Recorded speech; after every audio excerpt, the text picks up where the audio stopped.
I'm Mark Kelley in for Diana Swain. In the middle of a war zone, the intense fight against ISIS, how do journalists find the truth? The Investigators starts now. Our Middle East correspondent Derek Stoffel is on the front lines in Iraq's second largest city. They've already taken back the eastern side of the city, and they're fighting hard to take back the western side. ISIS made us suffer in poverty, she says. They made us hate life. Bullets ricochet off our vehicle, intensifying as we go forward. This battle in Mosul against ISIS is extremely unpredictable. Employees from all 5 leading banks have contacted CBC News with stories of lying, even breaking the law. We really had no idea that the issues were that widespread and that it would mushroom into this event. We're the Investigators. This is what we do.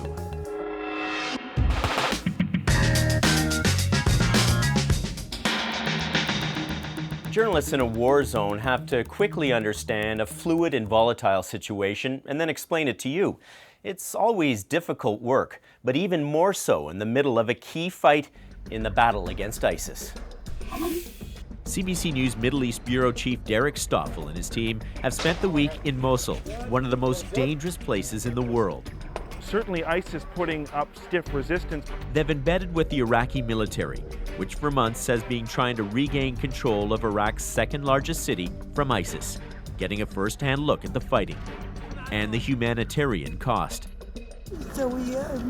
ISIS made us suffer in poverty, she says. They made us hate life. Stoffel has heard firsthand from people who've lived under ISIS control for more than 2 years. It was like living next to death, he says.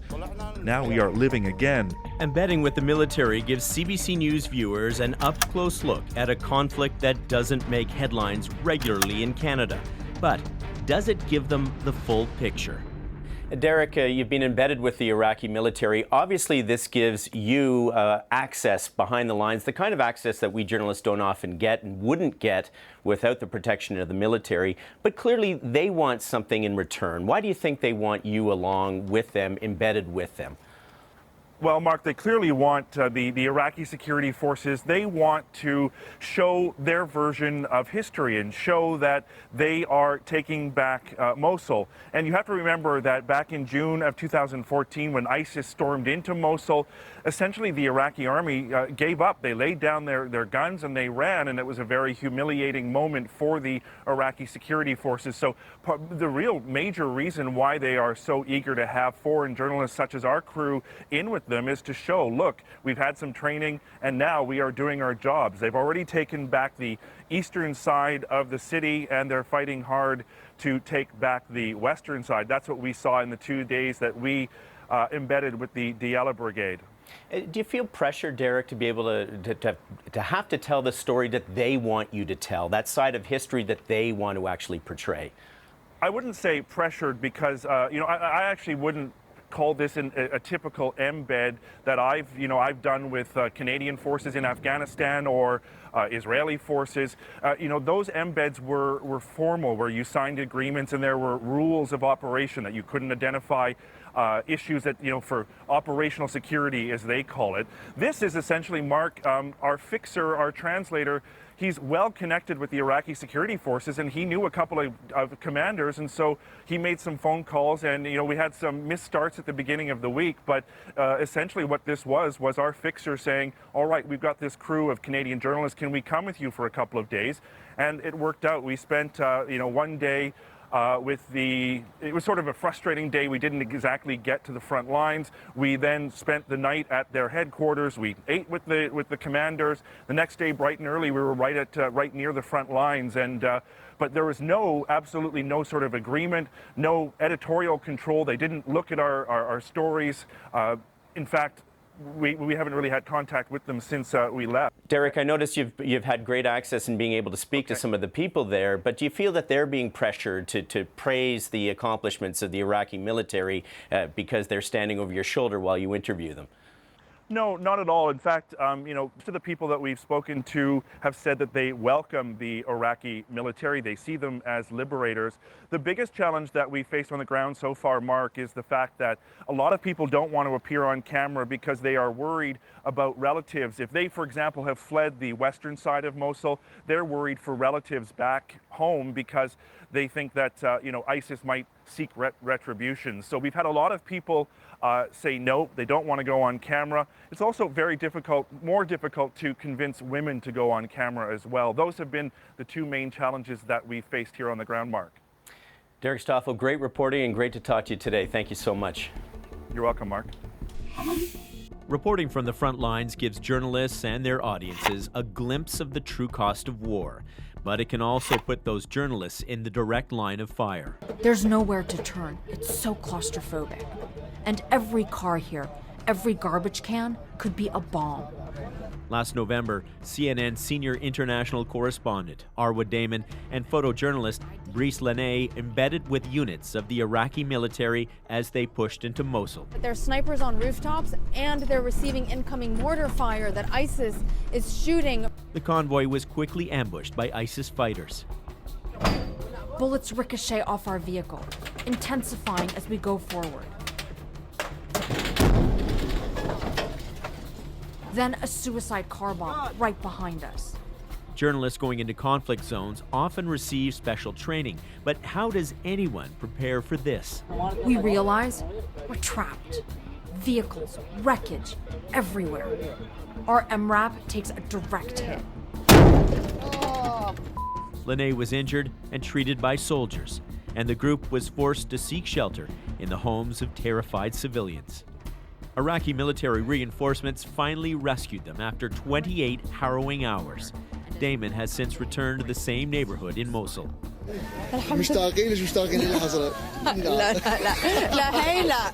But has the experience changed her perspective on war zone reporting? Arwa, when we embed with the military, we essentially, as journalists, we put our lives in their hands with the implicit understanding that we trust them. And I wonder, as I was watching that story, it's an incredible story and a harrowing experience that you had. Was there a moment where you began to lose trust that these people actually could protect you? Well, I think it's not so much that you place your trust in the hands of the military unit that you're embedding with. You do that recognizing that at the end of the day, you are yourself responsible for your own security. Yes, they are the ones with the guns, but ultimately we do go into these areas and we tell the soldiers this too. At the end of the day, we are responsible for ourselves. That being said, there were moments throughout that entire experience where not just I myself, but the soldiers and the civilians themselves began to doubt as to whether or not the military unit we were with were going to be able to hold ISIS off any longer, because they were running out of ammunition. ISIS fighters were pushing ever closer and reinforcements were struggling to arrive. In fact, on a number of occasions, the units that were meant to be sent forward as reinforcements themselves were ambushed. I wonder, Arwa, too, you talk about, you used the word doubt. Did you begin to have your doubts? Did you begin to second guess your plan? Did you begin to wonder, had you made mistakes in agreeing to this, or second guessing your whole approach to that assignment? When we came out of it, we did go back and try to see if there was a point in time where we had, in fact, made the wrong decision. And we came to the conclusion that, by and large, no, we haven't. At the end of the day, this is war, and especially this battle in Mosul against ISIS is extremely unpredictable. The big takeaway from all of this, though, and this was quite interesting, was that it seems that everyone underestimated ISIS's capabilities in eastern Mosul, because the intelligence that we had, the intelligence that the U.S., the coalition had, that the Iraqi security forces had, were that ISIS had mostly moved the bulk of its fighters to the west. That, however, seemed to not, in fact, be the case. So that was one thing to take into consideration, not just when we as journalists then were moving forward, but something that the military themselves had to take into consideration as well. Remember, ISIS is quite experienced and very good at putting out misinformation, and that's just another one of their many tactics. Arwa, the question that's asked of journalists so often, especially journalists that have gone through an experience like yourself, is the classic one, which is, was it worth it?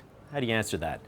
It's only ever worth it when you're able to come out of it. In this particular case, I think we were fortunate also in that we were able to show a side of war that is rarely seen. The footage shot by Brice is so real, it's so raw. The emotions are out there for everyone to be able to, as best as they can as viewers, see and feel for themselves. And then in going back and in reuniting with the families and doing that follow-on documentary, we were able to show a side of war that is really rarely seen. It's those small snippets of humanity that happen on the sidelines or alongside the bombs and the bullets. It's the families that were worried about us, even though we were the ones that worried about them. It's the family that named their granddaughter after me because we had bonded that night. And the fact that despite everything that Iraqis have been through, and the fact that they do have every right to resent us, they don't. Despite the violence that exists in Iraq, the tribal nature of it all, there is a true purity to the kindness of its people, and that's also what we were able to show. And I think that's just as important for viewers to see and understand. All right, well, great work for you and Brice. Thanks so much for your time. Thank you. To not disclose interest rates. One of hundreds of bank employees who reached out to CBC's Erica Johnson. They always knew sales was an element, but it's become unrealistic. Reaction to her investigation into the big bank's high-pressure sales tactics. Outraged customers, calls for change, and what the banks are telling employees to tell you. Plus, Donald Trump really is desperate that we don't see where his money comes from. A first glimpse into Donald Trump's income taxes. One of 5 things we learned from investigative journalism this week. But first, well, let's discuss this further then with Robert Kelley. You're likely one of the millions of people who've seen this video. A TV news interview like no other, thanks to Professor Robert Kelley, a Skype connection, and 4-year-old Marion, who wanted to share the international spotlight with her dad. And I think one of your children has just walked in. And then another, this time 8-month-old James. And then to top it off, pardon me, Mom to the rescue, giving us the greatest moments in the history of television and inspiring one of the greatest memes of all time. The real Professor Kelley, his wife Kim, and the kids all made it back on television this week, this time not by accident. I guess I was wearing pants and no, it was not staged. So what did Marion think of all the attention? What did you do for your birthday at school? I don't know, man. Here are 5 things we learned this week from investigative journalists. CBC News learned an RCMP investigation into leaks of classified defense documents was launched under Stephen Harper's Conservatives. It has intensified under the Liberal government. Investigative journalist David K. Johnston revealed details of Donald Trump's 2005 tax return on MSNBC after the documents showed up in his mailbox. Trump earned more than $150 million and paid about $36 million in income-related taxes. A memo obtained by the Globe and Mail raised questions about whether Canada's spy agency, CSIS, is providing enough information to judges and politicians who oversee its intelligence gathering. CBC's The Fifth Estate and Radio-Canada's Enquête revealed American law firms and a so-called case runner who helped them sign up clients were paid tens of millions of dollars from the settlement fund established to help victims of the 2013 Lac Mégantic train disaster. And a consumer watchdog says it will review the business practices of Canadian banks after employees told CBC's Go Public they're under intense pressure to sell financial products to customers even if they don't need them. Lots of reaction to that investigation this week as more and more bank employees speak out to say they're pressured to use troubling and sometimes illegal tactics to meet their sales targets. In order to get those targets, she asked us to not disclose interest rates, to hide interest rates. This BMO employee came forward after seeing Go Public's story last week. And he's not the only one alleging bosses at the big banks regularly shame and bully their employees into upselling financial products and services. Being a good employee and being good to clients weren't on the same track. Many bank employees told CBC's Erica Johnson the intense pressure to sell has caused them to take stress leave or quit their jobs. She's also heard from concerned bank customers. I trust my bank to work in my best interest. An outpouring of frustration with what some see as dishonesty from the very companies they trust with their money. Erica, I'm curious about the backstory to your story. What do you think it was that motivated these employees to come forward and share the inside information with you? You know, Mark, it really started with 3 TD employees, 1 teller, 2 managers. The teller sent Go Public an email, and it actually said, I don't know if this is a story, but my work environment has become unbelievably stressful. We're asked to meet these targets. Many of us can't, especially the tellers that have been around for some time who really believe in delivering customer service. They always knew sales was an element, but it's become unrealistic and unrelenting. And as you just mentioned, you know, people are being shamed and blamed if they don't meet their targets. So we said, yeah, that's a story. So we started out with these 3 TD employees, and then hundreds more TD employees said the same thing's happening in my branch and my branch. And they had stories not just at the front lines, but also going into the little offices that you see in branches, you know, the wealth management folks, the financial advisors and financial planners. And then after that story aired, we heard from all the banks, people saying, same here, me too, me too. The pressure just in the past couple of years to sell customers products and services they don't need, to put them into debt oftentimes against the employees' intentions. You know, they think this is not good for the customer, but I have a manager standing over my shoulder telling me to sell, reach these targets. That's how it ballooned. And it's fascinating to know that your original tipster said, I'm not sure if this is a story. But when you got that tip, Erica, did you realize how big this story could be? No, I mean, this has been just an overwhelming response, you know, because not only are we seeing it from insiders inside all of the big banks, but we're seeing change. You know, the government, the critics calling for a government inquiry, now the regulators saying they're going to conduct a review. So yes, you know, people like to beat up on the banks, so we thought, well, this will be popular, this might touch a nerve, but we really had no idea that the issues were that widespread and that it would mushroom into this event. And I understand too, Erica, that you've seen an email about how the banks are trying to do a little bit of damage control. Give us an idea about what they're trying to do right now to react to your investigation.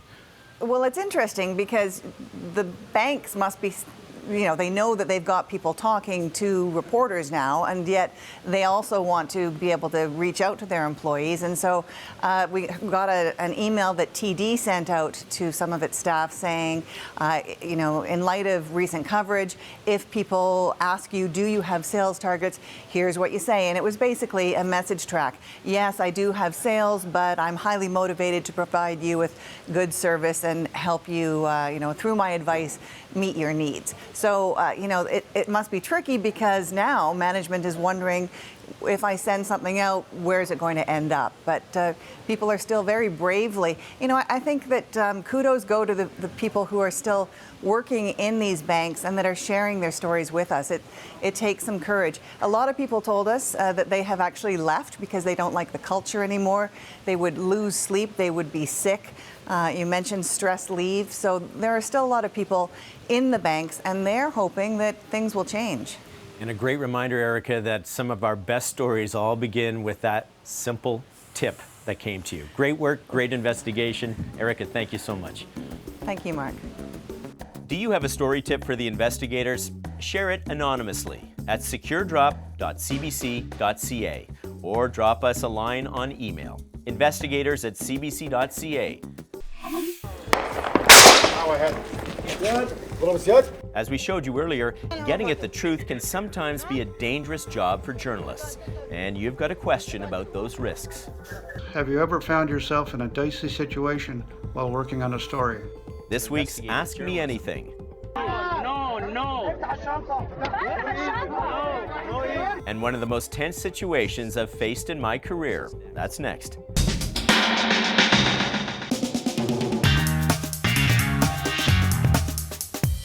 I'm Jeremy McDonald in Toronto. How much do Canadian universities know about how issues of race and racial discrimination are unfolding within their student populations? We surveyed about 80 universities and reached out to students across the country to get a sense of their experiences. And we'll tell you what we found out in the coming days on CBC TV, radio, and online. This show brings you behind the scenes of investigative journalism.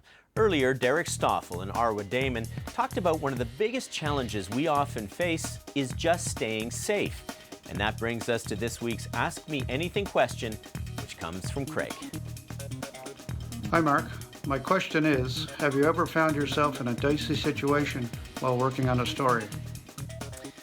Certainly, and that reminds me of a situation I found myself. I was with a team in Cairo in Egypt back in 2011 during the Arab Spring. And there had been a lot of clashes between pro-government and anti-government forces out on the streets of Cairo. So we went out to investigate that. And what had happened in the backdrop was that the pro-government forces had said that Israeli spies were masquerading as foreign journalists, and that people on the streets should seek their revenge on these journalists. So we knew it wasn't going to be safe for us, and we had heard report after report of foreign journalists who were being beaten by angry crowds. So it was our goal, our team's goal, just to get back to our hotel where we would be safe. But to get there, we had to cross the Nile River. And as we did in our car, we found that our car was surrounded by an angry mob that started pounding on the car, started shaking the car, and trying to pull us out of the car. And it was in that situation where I felt that this was not going to end well. And in fact, at what happened is that they pulled the driver out of the car. And in that instant, he pleaded for his life and he pleaded for our lives. And the crowd backed off. We were given the opportunity to actually leave the scene, leave that bridge in our vehicle. We fled to another hotel where we took safety. So we left that situation with our lives. We escaped with our lives. And we also left with one hell of a story. Well, Craig, thank you very much for that question. And if you have a question about investigative journalism, email us, investigators@cbc.ca. I'm Mark Kelley. Diana Swain will be back next week. Till then, we are the Investigators.